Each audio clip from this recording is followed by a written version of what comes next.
Hello mga palangga! So ayan, good morning. Ayan, medyo malungkot yung baso natin kasi nga tanggal yung isa niyang mata. Ay nako. At saka ako lang ba, yung marami talagang ilagay na mainit na tubig tapos yung kape hindi man lang naubos. O diba sayang? Ay nako naman. So ayan na nga no, umpisahan natin magtrabaho ngayon mga palangga kasi may lilinisan pa tayo na pinartihan nila kagabi kasi nga birthday ng friend ng anak ni Mayora. So ayan, tapos alam nyo ba, binuksan niya to kagabi itong sliding nila sa baba, sa sala. So ayan, pagkatapos hindi niya sinara. So ibig sabihin yan, linisan na natin yan mga plangga. So hindi na tayo magsabi siya na, hindi na tayo magantay, kumbaga magsabi siya na, nalinisan mo na yan bago mo isara or bago mo ibalik yung kortina. So, ganon. Mindset ba mga plangga? Ayan. Linisan ko na lang siya mga plangga. Tingnan nyo naman, ba diba? Ang dumi kasi. Syempre, wala akong time magpunas niyan mga plangga, no? Sa dyan lang naman na banda, kumbaga. Sa mga ibang sliding naman mga plangga, inaaraw-araw ko namang punasan yun. Dyan lang talaga.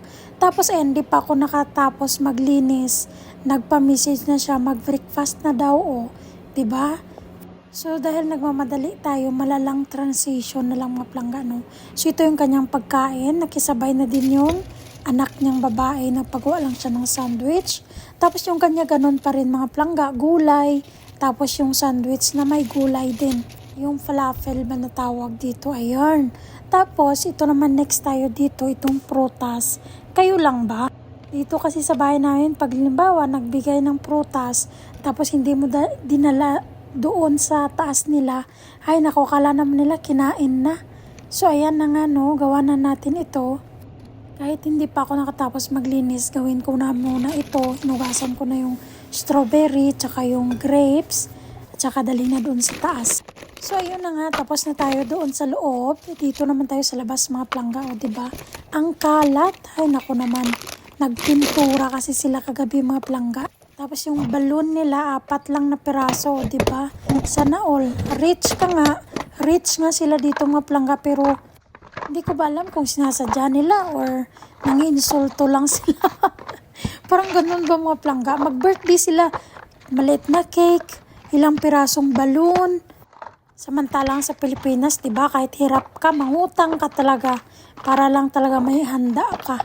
Dito siguro yung nakita ko na bongga yung birthday, yung mga baby. Ganon, medyo bongga pa yung mga plangga. Pero pag mga dalaga na, wala na talaga. So ayan na nga, kinuha ko itong mga extra nila na paint pa. Kung ayaw nila, ipakargo ko to. Charot lang. So ito na nga, 'di ba? Tapos na tayo mga plangga, hindi ko na binidyohan lahat, no.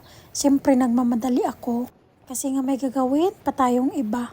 So ito na nga no, ayan, 'di ba? Tapos na tayo diyan mga plangga, pati yan diyan nilinisan ko na.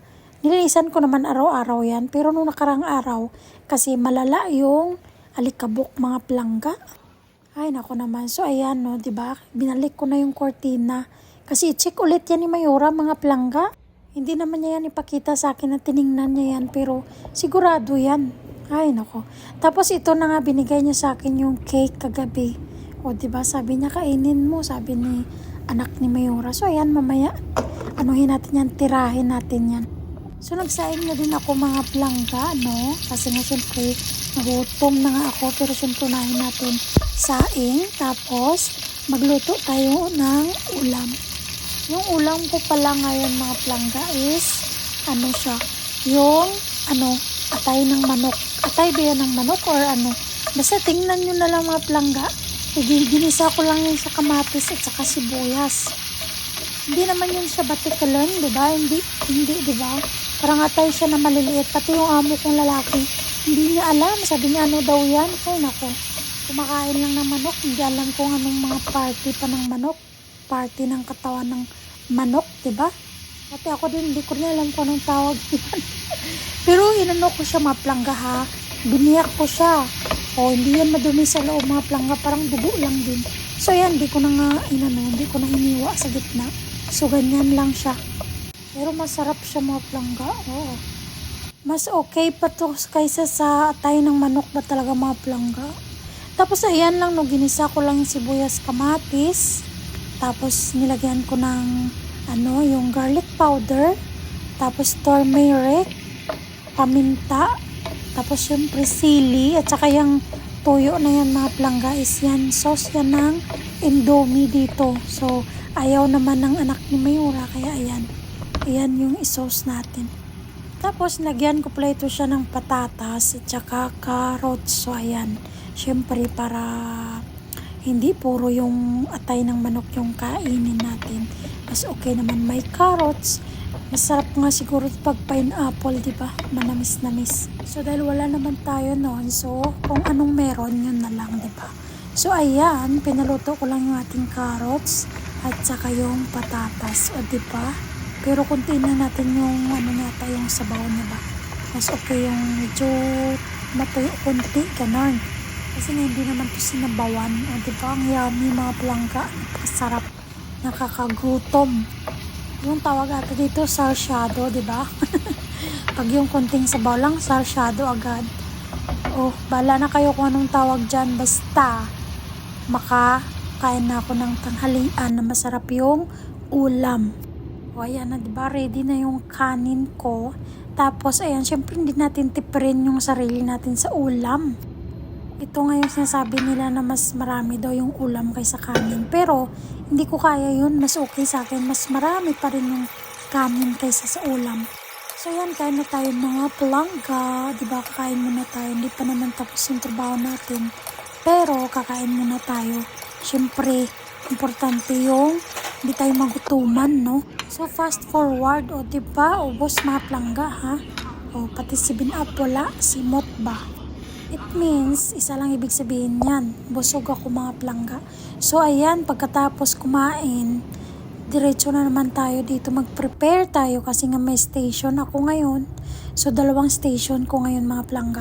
So, kailangan ma-prepare natin to kasi umaga siya mga plangga, 7 o'clock ng gabi. O, di ba ang aga? Ay, nako. Kailangan i-prepare natin to. At least makapahinga tayo kahit half hours man lang. So, ayan yung inuna kong ginawa is yung lettuce.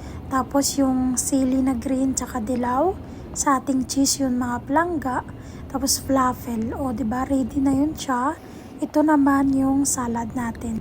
So, bali 2 station. Bali 2 salata din. Bali 20 meals lang naman ito mga plangga. 10-10. Tapos ito naman yung ating mga palaman ng sandwich. Siyempre falafel, chicken na maraming sibuyas, halloumi, cheese yan mga plangga na may siling green, tsaka dilaw, tsaka talong at tsaka patatas. So ayan. Ayan yung dalhin natin sa first station. Tapos nagdala na din ako ng extra. So ayan, malalang transition na naman. Diba? Linis na mga plangga. O, bago tayo malis, kailangan malinis itong kusina ni Mayura. Ay, naku. Kaya yung mga nagsasabi sa amin ng mga Pilipino, ang ganda ng trabaho nyo. Paano naging maganda, te? Paano? Kasi nga, di ba, may station pa kami. May negosyo si Mayura. May bahay pa kami. May negosyo pa sa loob. O, di ba, paano naging maganda, ate? Paano? Yun na nga lang, makakalabas kami para naman manilbihan sa ibang amo, ganun. So, ayan, itong cake na to mga plangga, yan, tirahin na natin, no? Break na. Kasi nga tapos na tayo maglinis. Antay na lang tayo ng oras bago umakyat. In fairness, masarap yung, marble cake pala yung pangalan ng mga plangga. Masarap siya. Tapos ito naman, ay, nako naman, hindi pa nakainit yung puwet ko sa upuan. Nagpaluto na naman ng pagkain itong bunso ni Mayura. Ito naman, hindi lang nagsasawa sa makarona mga plangga. Alatin ko kaya to. Charot lang. Pero alam nyo ba, napaalat ko na yan nung one time mga plangga. Tapos pagkasabi niya nung next time, sabi niya, please, sabi niya, kontiin lang daw yung, kontiin lang daw yung salt. O, di pa mga plangga, di talaga niya give up itong makarona. So, ayan ang gawa natin, no. Siyempre, konti lang yung sibuyas mga plangga kasi ayaw niya ng sibuyas na marami. So, ayan. Tapos, lagyan natin ng tomato paste. Tapos, nagpa-extra daw. Super extra spicy daw. O, diba? Ay, naku, grabe naman tong anak ni Mayura. Ito pala kain ng spicy. Hindi mo tuloy matikman kasi nga hanghang talaga sobra. Tapos, ito naman, ayan. Nilagyan ko pala yan siya ng Italian seasoning, o diba? Para pampalasa lang din.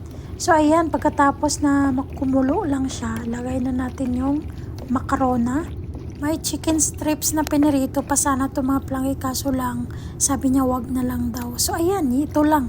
Wala talaga siyang sahog mga plangga, macarona lang. Tapos sauce, ganon. Ayan, lagay na natin dito. Ito talaga yung, kumbaga plato niya mga plangga. Dito talaga sinusukat yung pagkain niya.